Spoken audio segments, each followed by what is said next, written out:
রমজানের যে শিক্ষা, এই শিক্ষাগুলো সব শ্রেণীর মানুষের জন্য দরকার। সাংবাদিকের জন্য দরকার, সাহিত্যিকের জন্য দরকার, শিল্পীর জন্য দরকার, সবার জন্য দরকার।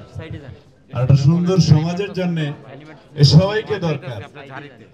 সবাই যদি আমরা এই রমজানের শিক্ষাগুলো আমাদের মধ্যে ধারণ করতে পারি, আমরা আসলে যে একটা সুন্দর স্বপ্ন দেখি একটা সুন্দর সমাজের জন্য, সে সমাজ বাস্তবায়ন করা সম্ভব।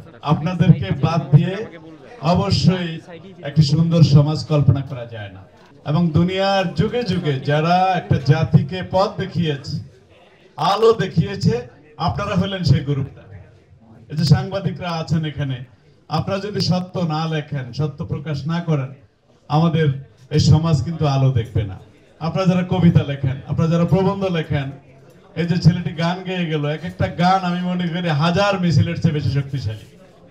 বিদায় আপনাদেরকে অবজ্ঞা করার কোনো সুযোগ নেই। এই জন্য আপনারা অবশ্যই ভালোর সাথে থাকেন।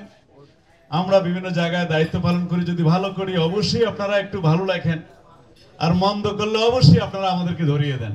এটা আমরা আপনাদের কাছে প্রত্যাশা করি। উপস্থিত বুদ্ধি যারা রাখে তারা এখানে বসে আছে আজকে। তো আপনাদের প্রতি আমাদের আহ্বান যে কোরআনের জন্য, এই সমাজের জন্য, রাষ্ট্রের জন্য চলেন আমরা কাজ করি। নাহলে আমরা তো স্বাধীনতার আগে বলেন, পরে আবার 53 বছর 54 বছর চলে গেল, আমি কোনো পরিবর্তন দেখি নাই। পরিবর্তন আসবেও না। পরিবর্তন যদি কোরআন ছাড়া আসতো, তাহলে কোরআন মিথ্যা হয়ে যেত, আল্লাহ মিথ্যা হয়ে যেত।